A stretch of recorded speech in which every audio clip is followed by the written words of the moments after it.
Alright, fellas and ladies, today I'm going to use this, yes, it's Harbor Freight flat panel TV wall mount.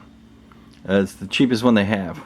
I think it's tiltable or something like that. I don't know. Cheapest one they have. Universal. It says right there, fits all.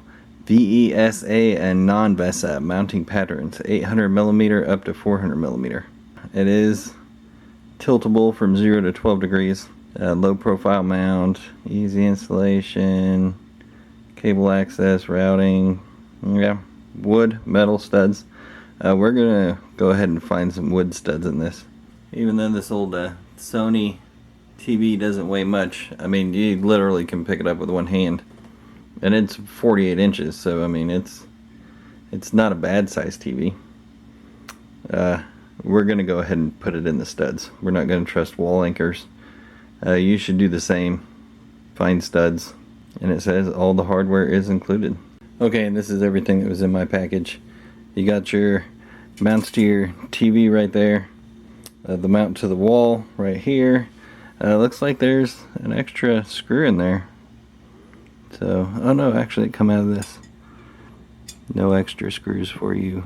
And it looks like it come in the nice little IKEA packaging where they separate everything out. Those are some damn big ass screws. No wonder the thing can hold up to 176 pounds. It does come with the anchors. So nice. Some rubber washers and flat washers.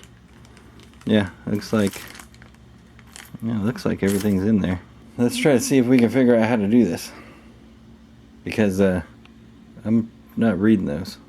And for those of you that care, all of the packaging and everything is recycled. Alright, so first off, I'm going to mount these to the back of the TV. There is included hardware. We're going to find the bolts that match for these. Yeah. These are plastic, not rubber.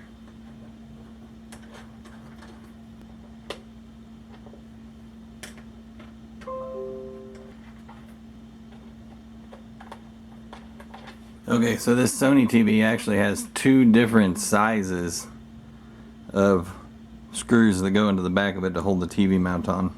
Very interesting. Now we're going to want to figure out, want to try to keep these hooks, I believe, up as far as you can on the TV, because you don't want the TV to be top heavy on the wall. I'm going to screw these into this last hole here.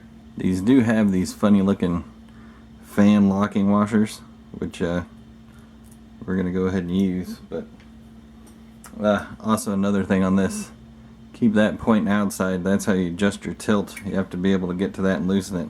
If you put it in the middle, you're gonna have to take the TV off the wall. This way you just reach back there and, you know, grab it. So we're gonna do lock washer, very bottom. I'm gonna use two of these here plastic washers, just because this is higher than this.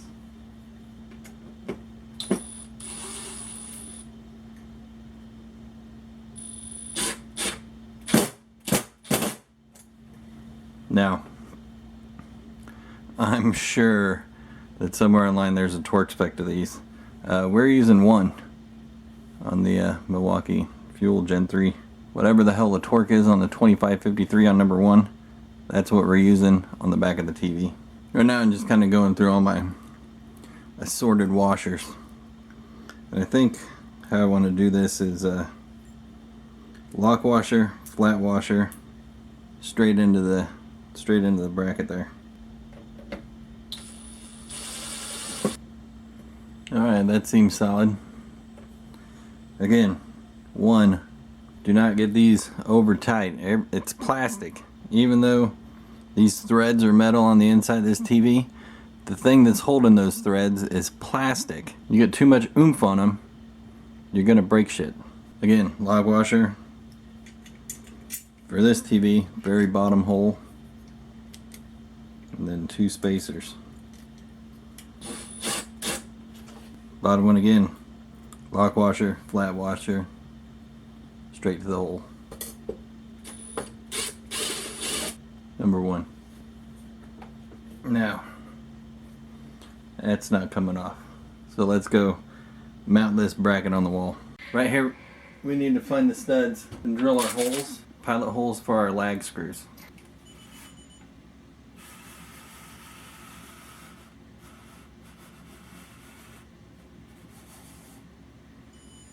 That's a stud right there. And you go 16 inches this way, and you should find another stud. Actually, it's saying there's some electrical stuff back there. Look at that, where I put the mark to hit the center line. There's actually a stud there. Okay, so there will be a link in the description for one of these stud finders if you don't have one. Very handy to have, hanging pictures, TVs, whatever the case may be. Another way to do it, if you're cheap, you can use a magnet. You can find one of these studs. Doesn't look like that's really working. It's not a very strong magnet. Well, that's what the problem is? Yeah. Let's go get a stronger one. See that right there? See the magnet hanging on the wall? That's because there's a nail or a screw right there. So you can find studs with the old magnets. You just got to get lucky. It's a lot harder, but you can do it. Most people have magnets sitting around on their fridge. Shit, this level is not working properly. That sucks. Okay. In the description there'll also be a working leveler. In the description there will also be a link to a description of a level that has a little bit more juice in it than that one. She's as you can see, the other ones have drained out, but magnetic. That's what you really want, magnetic. We're going to drill some holes in this. This is a 3/16 bit. It's pretty close to the size of the lags. Turn it up from 1. I think that might actually be on. Have you used this thing? Grab them.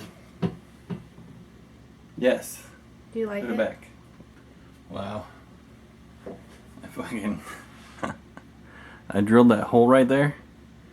Right on the top of a fucking screw that they was holding their sheetrock on. Alright, so now that we have the holes drilled, and I'm doing this different. I'm putting 1 in each top corner, and then I'm putting 2 in the center stud, because most of that weight's going to be in the center. This right here, it's a 13 millimeter for the tip of this lag bolt. Right there, 13. We are going to have to wrench these down because the socket will not fit on that. So that may be one of the problems you run into when you use the very edge of the corners. Okay, now from the factory, these are going to be all mashed down. In order to get your TV to tilt off of the wall and look like this picture right here, you have to loosen these guys up, and then you just pull up. Then you tighten her down.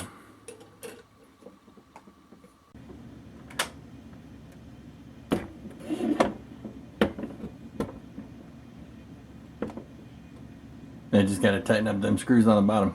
Okay, so for tools, I used a 3/16 bit. This is a hex bit, goes into your hex impact. You don't have to have that. You can use a regular drill and drill bit. That's fine. Whatever you got, I'm sure it's gonna work. Light, just cause, you know, I run it into that drywall screw. Phillips bit, number 2. The longer the better. Reach up behind that TV there and get your screws to clamp onto that. You also need it to mount the bracket to the back of your TV. This is Milwaukee, it's 2553-20. You'll need a stud finder. Links for all this stuff's going to be in the description. This makes it easier. This one actually has a detection for, they call it a deep scan, and it'll let you know if there's electrical wires and current running behind wherever you're scanning. So yeah, pretty good little deal. Pencil, of course, mark your studs. You can use a magnet. The stronger the magnet, the better. You can always use a tape measure also. I didn't use one. Stud should be 16 inches on center. So if you find one stud, you can find the others. A torpedo magnetic level. You can probably use a regular level, but it may fall off your wall mount. So yeah, 13 millimeter wrench for the lag bolts. I did use the 2554-20, which is the Milwaukee 3/8 impact stubby. 3-inch extension, 13 millimeter socket, and yeah, greatness. Makes the job super easy. Alright, so here's the TV on the wall after everything's all said and done. Yes, I am using this as a secondary monitor for the computer slash TV slash Xbox, you know, whatever. As with all things Harbor Freight, I had to modify it to get it to work right. A little video of that right here. Alright, so this is what I had to do. It's pretty easy. All I gotta do, you know, screw this back, screw this on, figure out where your HDMI is, throw the plug up here, and kind of figure out the distance you need here before you cut it out. Use a grinder, hacksaw, something like that. Now I can plug this HDMI in and go throw it up on the wall and have another HDMI cable coming off of the back of this. So yeah, as you can tell, not all of it was Harbor Freight's fault this time. I mean, Sony did play a pretty big hand in that part, engineering their second HDMI port to be right in line with where the mount for your TV for your wall would be. I mean, genius, absolute genius, Sony engineers. Big thumbs up on that one. Pretty sure all you guys were there when Humpty Dumpty fell off the wall. You see that screw right there? That screw right there in the middle of the screen. There's one there, and you just follow this rail up, and that's how you get to that screw right there. That's the one that holds this thing, the bottom of the TV, onto the mount. There's one on the left side there, and there's one on the right side over here. So once you get the screws on the bottom plugged in, you got the hooks on the top, this TV is sturdy. And the only reason it's moving now is because it's all plastic. But that thing is held on there very securely. No up and down movement, just a little bit of back and forth. But like I said, it's a little bit bigger TV and it's all made of plastic. Would I buy another one of these mounts and throw another 30-pound TV on it? Yeah, in a heartbeat. Gets the A-OK for sure. I want to say one of the best things about this TV is that $15 coupon for this, because regularly they're $27. I'm going to put a picture of that coupon in this video, because if you take a screenshot of that, when you're in Harbor Freight, you can use that coupon. A lot of the times if the code doesn't work, the barcode, they just type the price in there at the register anyway. A manager's discount, if you will. Use that code there for $15 instead of $27. And yeah, as always, like, comment, share, subscribe. Love, hate, hardknocksforge@gmail.com. Don't send me any panties. They never fit.